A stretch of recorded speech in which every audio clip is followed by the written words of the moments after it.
Hello BSc second year student, कैसे हैं आप सभी लोग। उम्मीद है आप लोग बहुत अच्छे होंगे। माय नेम इज आशीष गिरी। आज के इस वीडियो के अंदर हम डिस्कस करेंगे बीएससी सेकेंड ईयर जियोलॉजी के 4th सेमेस्टर में आपका थ्योरेटिकल पेपर आता है gene technology, immunology and computational biology. Student, इस सेमेस्टर से ऑलरेडी मैं कई सारे इंपॉर्टेंट वीडियोस कवर कर चुका हूं। हमने जेनेटिक इंजीनियरिंग चैप्टर को कवर करने के बाद स्टार्ट किया था एक नया चैप्टर सेल सिग्नलिंग, जिसके मैं 3 पार्ट्स कवर कर चुका हूं। थर्ड पार्ट के अंदर हमने डिस्कस किया था सिग्नल मॉलिक्यूल के बारे में। सिग्नल मॉलिक्यूल क्या होते हैं, कितने टाइप्स के होते हैं, कैसे फंक्शन करते हैं।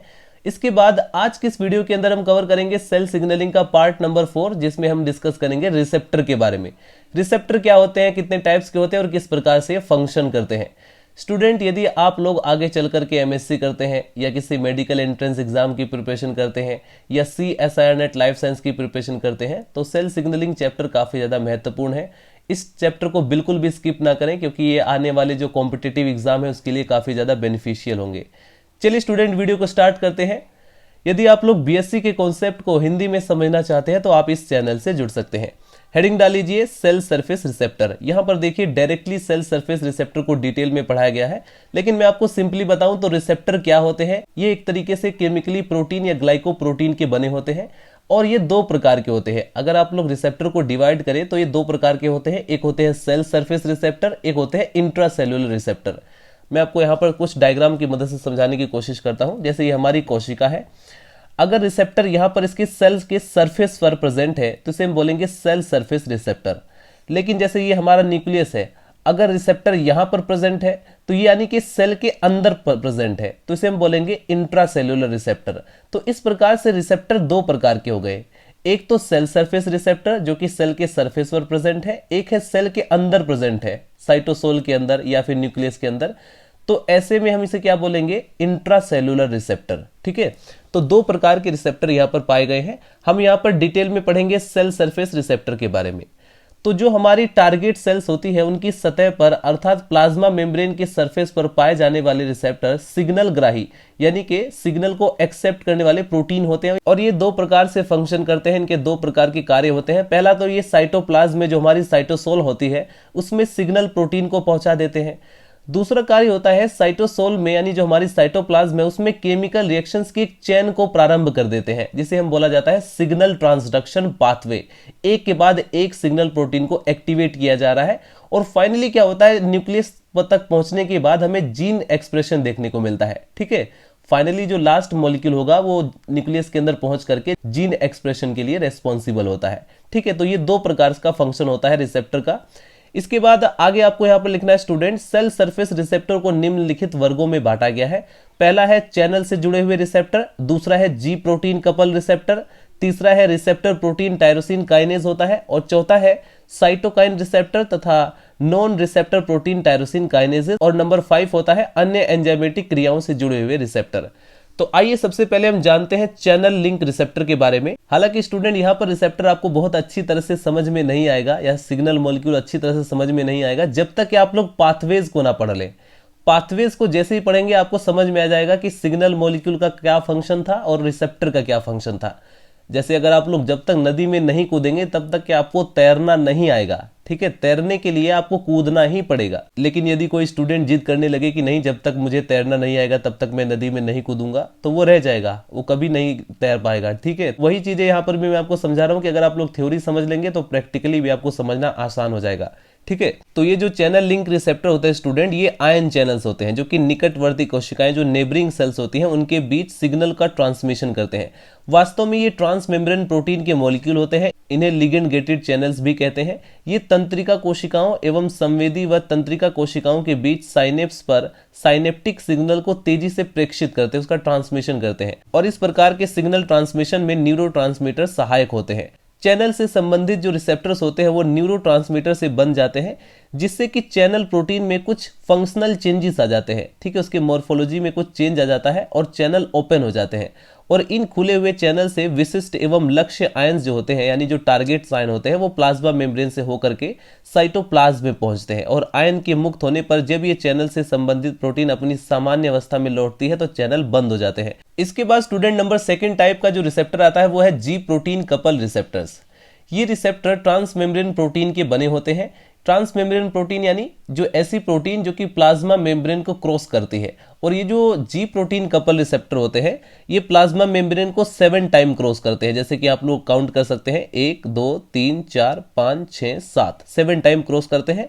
इनका जो एक्स्ट्रा सेलुलर डोमेन होता है यानी कि एक डोमेन सेल के बाहर होता है जो इनका एन टर्मिनल कहलाता है। ठीक है, दूसरा सेल के अंदर होता है। ये जो दूसरा डोमेन देख रहे हैं इसे बोलेंगे हम इंट्रा सेलुलर डोमेन, जो कि सेल के अंदर की तरफ प्रेजेंट रहता है। और मैंने आपको बताया था कि रिसेप्टर जो होते हैं वो केमिकली प्रोटीन या ग्लाइकोप्रोटीन के मिलकर बने होते हैं। तो जैसे आप लोग देख सकते हैं यहाँ पर लिखा है कार्बोहाइड्रेट। अगर किसी प्रोटीन के साथ कोई कार्बोहाइड्रेट जुड़ा रहता है तो उसे हम बोलते हैं ग्लाइकोप्रोटीन। ठीक है, तो इस प्रकार से स्टूडेंट आगे बढ़ते हैं और भी नोट डाउन करते हैं जो कि प्लाज्मा मेम्ब्रेन के दोनों सतह तक पहुंचते हैं। जैसे कि भी हमने डायग्राम में भी देखा, प्रत्येक जी प्रोटीन कपल रिसेप्टर में 7 अल्फा हेलिक्स होते हैं।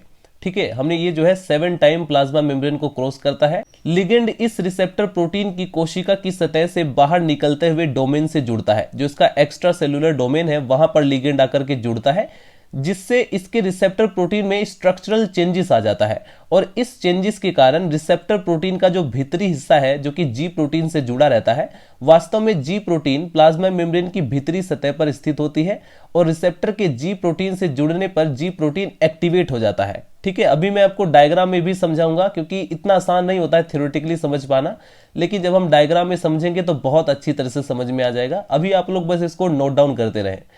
और जी प्रोटीन एक्टिवेट हो जाता है। ठीक है, और एक्टिवेट कैसे होता है? जी प्रोटीन पर दो प्रकार से, एक तो जीडीपी बाइंड रहता है, एक जीटीपी बाइंड रहता है। जब तक कि जीडीपी बाइंड रहेगा तब तक कि वो इनएक्टिवेट स्टेज में रहता है, लेकिन जैसे ही जीडीपी कन्वर्ट हो जाता है जीटीपी में तो वो तुरंत एक्टिवेट हो जाता है। राइट, तो एक्टिवेटेड और इनएक्टिवेटेड में यही फर्क रहता है। आगे बढ़ते हैं स्टूडेंट। इंट्रासेलुलर टारगेट मॉलिक्यूल या तो एडेनाइल साइक्लेज नामक एंजाइम होता है अथवा आयन चैनल। इस प्रकार जी प्रोटीन मॉलिक्यूल द्वारा सिग्नल रिसेप्टर से इफेक्टर तक पहुंचा दिया जाता है। जी प्रोटीन वास्तव में प्रोटीन ग्वानिन न्यूक्लियोटाइड से जुड़ा होता है, यानी कि जीडीपी और जीटीपी हो सकता है। इन दोनों में से किसी भी न्यूक्लियोटाइड से जुड़ा हो सकता है, लेकिन जिस समय जीडीपी बाइंड रहता है उस समय समझ लीजिए कि वो इनएक्टिवेट स्टेज है। लेकिन जैसे ही ये जीडीपी एक फॉस्फेट मॉलिक्यूल को ग्रहण करके जीटीपी में कन्वर्ट हो जाता है, यानी ट्राइफॉस्फेट में कन्वर्ट हो जाता है, तो ऐसे में ये एक्टिवेट हो जाता है। ये जी प्रोटीन पूरी तरह से एक्टिवेट हो जाता है। जी प्रोटीन को उत्तेजक जी प्रोटीन यानी स्टिमुलेटरी जी प्रोटीन्स भी कहते हैं। यहाँ पर थोड़ा सा मैं आपको डायग्राम की मदद से समझा देता हूँ। ये जो आप लोग स्टूडेंट डायग्राम देख रहे हैं, ये जी प्रोटीन कपल रिसेप्टर की स्ट्रक्चर दिखाई गई है। इसको आप लोग ध्यान से देखिए। ये यहाँ पर इसका एन टर्मिनल है और ये इसका सी टर्मिनल है। एन टर्मिनल को हम बोलते हैं एक्स्ट्रा सेलुलर डोमेन, जहां से लिगेंड आकर के बाइंड करता है। जैसे ही लिगेंड बाइंड होगा इसके अंदर कुछ चेंजेस आते हैं और इस रिसेप्टर का जो सी टर्मिनल होता है यानी कि जो इंट्रा सेलुलर डोमेन होता है वहां पर कुछ चेंजेस आते हैं और ये जी प्रोटीन के साथ जुड़ा रहता है। तो जैसे इसमें चेंजेस आएंगे जी प्रोटीन एक्टिवेट हो जाता है। ठीक है, जी प्रोटीन पर जो जीडीपी होता है वो जीटीपी में कन्वर्ट हो जाएगा, जिससे कि वो एक्टिवेट हो जाता है और डिसोसिएट हो जाता है और वो आगे चल करके किसी इफेक्टर मॉलिक्यूल को एक्टिवेट करता है। वो सब हम डायग्राम के अंदर देखेंगे। जी प्रोटीन कपल रिसेप्टर को डिस्कस करने के बाद स्टूडेंट अब हम डिस्कस करते हैं नंबर 3 टाइप के receptor protein tyrosine kinesis. Tyrosine kinase प्रकार के रिसेप्टर प्रोटीन भी ट्रांसमेम्ब्रेन प्रोटीन होते हैं और इसमें निम्नलिखित भाग होते हैं, यानी कि इसमें भी 3 पार्ट दिखाए गए हैं। पहला है लिगेंड बाइंडिंग डोमेन, नाम से ही पता चल रहा है कि जहां पर लिगेंड आकर के बाइंड करेगा। यह रिसेप्टर प्रोटीन टायरोसिन काइनेज का कोशिका कला बाहर निकला हुआ भाग होता है। इसका बाहरी सिरा एन टर्मिनल होता है और इसमें सिस्टीन मॉलिक्यूल की अधिकता होती है। इस डोमेन में सिग्नल मॉलिक्यूल आकर के जुड़ता है। नंबर 2 पार्ट है इसका ट्रांसमेम्ब्रेन अल्फा हेलिक्स, जो कि कोशिका कला से गुजरता है। ठीक है, जैसे मैं थोड़ा डायग्राम की मदद से समझाता हूं। यहां पर डायग्राम ऑलरेडी बना हुआ है। जैसे कि मान लीजिए ये हमारा डायग्राम है। ये जो आप लोग देख रहे हैं इसे हम बोलेंगे लिगेंड बाइंडिंग डोमेन। ठीक है, ये सेल के बाहर की तरफ होता है। ठीक, एक्स्ट्रा सेलुलर डोमेन या लिगेंड बाइंडिंग डोमेन कहेंगे क्योंकि इससे आकर के लिगेंड बाइंड करता है। ठीक है, और ये जो है सिस्टीन रिच होता है। सिस्टीन मॉलिक्यूल इसमें अधिकता में यानी मेजोरिटी में पाया जाता है। इसके बाद ये जो बीच में आपको दिखाई दे रहा है जो कि कोशिका कला को पार कर रहा है, इसे हम क्या बोलेंगे? Transmembrane alpha helix. ये दूसरा पार्ट है। तीसरा पार्ट यहां पर है। ठीक है, ये इसका तीसरा पार्ट है। तो 3 पार्ट हो जाते हैं इस रिसेप्टर के भी। तीसरे पार्ट के बारे में आपको डिस्कस करता हूं। तीसरा पार्ट है स्टूडेंट सी टर्मिनल डोमेन। यह भाग कोशिका द्रव्य में रहता है। प्रोटीन टायरोसिन काइनेज एंजाइम जब लिगेंड या सिग्नल मॉलिक्यूल इस रिसेप्टर के बाह्य कोशिकीय डोमेन से जुड़ता है तो उसके प्रभाव से साइटोसोलिक काइनेज डोमेन एक्टिवेट हो जाता है। परिणाम स्वरूप इस डोमेन तथा कोशिका द्रव्य में उपस्थित लक्ष्य प्रोटीन का जो फॉस्फोरिलेशन हो जाता है, ठीक है, जो हमारी टारगेट प्रोटीन होगा उसका फॉस्फोरिलेशन हो जाता है, यानी कि फॉस्फेट ग्रुप का एडिशन हो जाता है और टारगेट प्रोटीन कोशिका में वृद्धि कारक यानी कि ग्रोथ फैक्टर का कार्य करते हैं।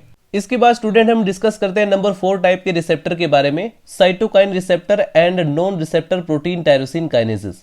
Cytokine receptor protein tyrosine kinases के समान है, किंतु एक अंतर रहता है कि इन रिसेप्टर में प्रोटीन टायरोसिन काइनेज इनका इंटीग्रल पार्ट नहीं बनाते, केवल इनसे संबंधित रहते हैं।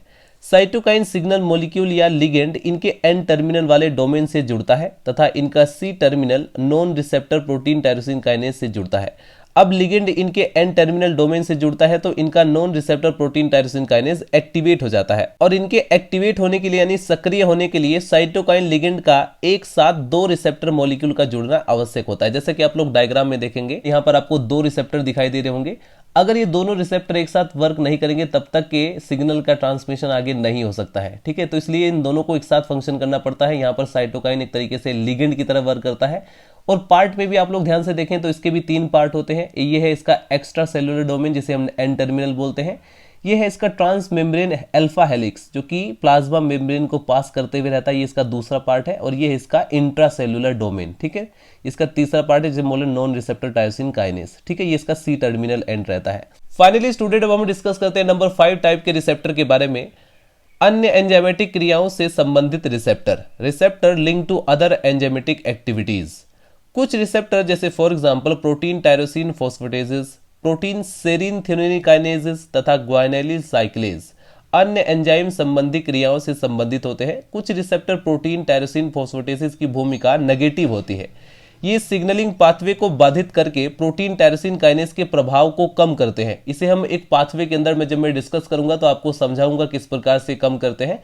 जबकि अन्य जो एंजाइम संबंधी रिसेप्टर्स होते हैं वो सेल सिग्नलिंग में पॉजिटिव भूमिका अदा करते हैं।